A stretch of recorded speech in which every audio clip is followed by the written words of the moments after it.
Bapak Ibu, dan Bapak Ibu kurang daripada saya. Ya, langsung saja Bapak Ibu. Saran pemahaman kepada rekan guru di SMP Negeri 65. Belajar, disiplin positif, kebutuhan dasar manusia, motivasi perilaku manusia, posisi kontrol, keyakinan kelas, dan segitiga restitusi. Berikutnya, pembelajaran dengan paradigma baru dirancang berdasarkan prinsip pembelajaran yang terdiferensiasi sehingga setiap murid belajar sesuai dengan kebutuhan dari tahap perkembangan untuk mewujudkan profil pelajar Pancasila. Disiplin positif. Disiplin positif dapat diartikan sebagai sesuatu yang dilakukan seseorang kepada orang lain untuk mendapatkan kepatuhan. Dapat juga menimbulkan asumsi aku sesuai dengan nilai kebajikan yang mereka yakini dalam dirinya, atau yang biasa disebut dengan motivasi intrinsik. Kebutuhan dasar manusia ada 5. Kebutuhan yang pertama yaitu kebutuhan bertahan hidup. Ini terkait dengan fisiologis, contohnya misalnya kebutuhan akan sandang, pangan, dan papan, yang kebutuhan makan dan sebagainya. Kemudian yang kedua, kebutuhan kasih sayang dan rasa diterima. Jadi kalau ada murid-murid yang cari perhatian kepada guru-gurunya, melakukan tindakan-tindakan, berarti murid kita itu butuh yang namanya kasih sayang atau rasa diterima. Kemudian yang ketiga, penguasaan. Yang keempat, kebebasan. Dan yang kelima, kesenangan. Selanjutnya, motivasi perilaku manusia. Motivasi merupakan dorongan yang timbul pada diri seseorang secara sadar atau tidak sadar untuk melakukan suatu tindakan dengan tujuan tertentu. Jadi ada 3 tindakan yang dilakukan. Yang pertama, menghindari ketidaknyamanan pada hukuman. Jadi di sini murid biasanya melakukan disiplin diri karena dia takut dihukum. Jadi motivasi ini motivasi yang munculnya dari luar atau motivasi ekstrinsik. Kemudian kedua, murid itu biasanya melakukan sesuatu atau disiplin karena ingin mendapatkan imbalan atau penghargaan. Ini motivasi ekstrinsik juga. Dan yang ketiga, menghargai nilai-nilai kebajikan diri sendiri. Jadi murid di sini melakukan disiplin diri karena sadar akan nilai kebajikan dalam dirinya. Inilah yang disebut dengan motivasi intrinsik yang timbul dari dalam diri murid kita.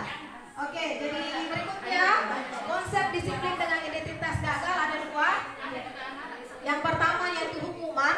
Hukuman itu tidak efektif ya. Kenapa? Karena menyakitkan. Yang kedua, tidak nyaman. Yang ketiga, murid merasa takut. Yang keempat, terkadang murid menyembunyikan kesalahannya. Dan yang terakhir, menjadi rendah diri. Kemudian pemberian penghargaan juga tidak efektif. Karena kenapa? Bisa mematikan kreativitas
membuat sebagai teman.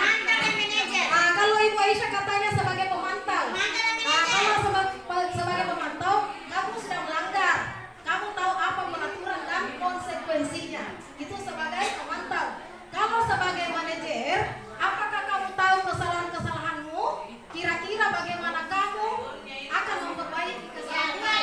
Itu kalau sebagai manajer. Jadi yang terbaik dilakukan di sini adalah pemantau dan manajer.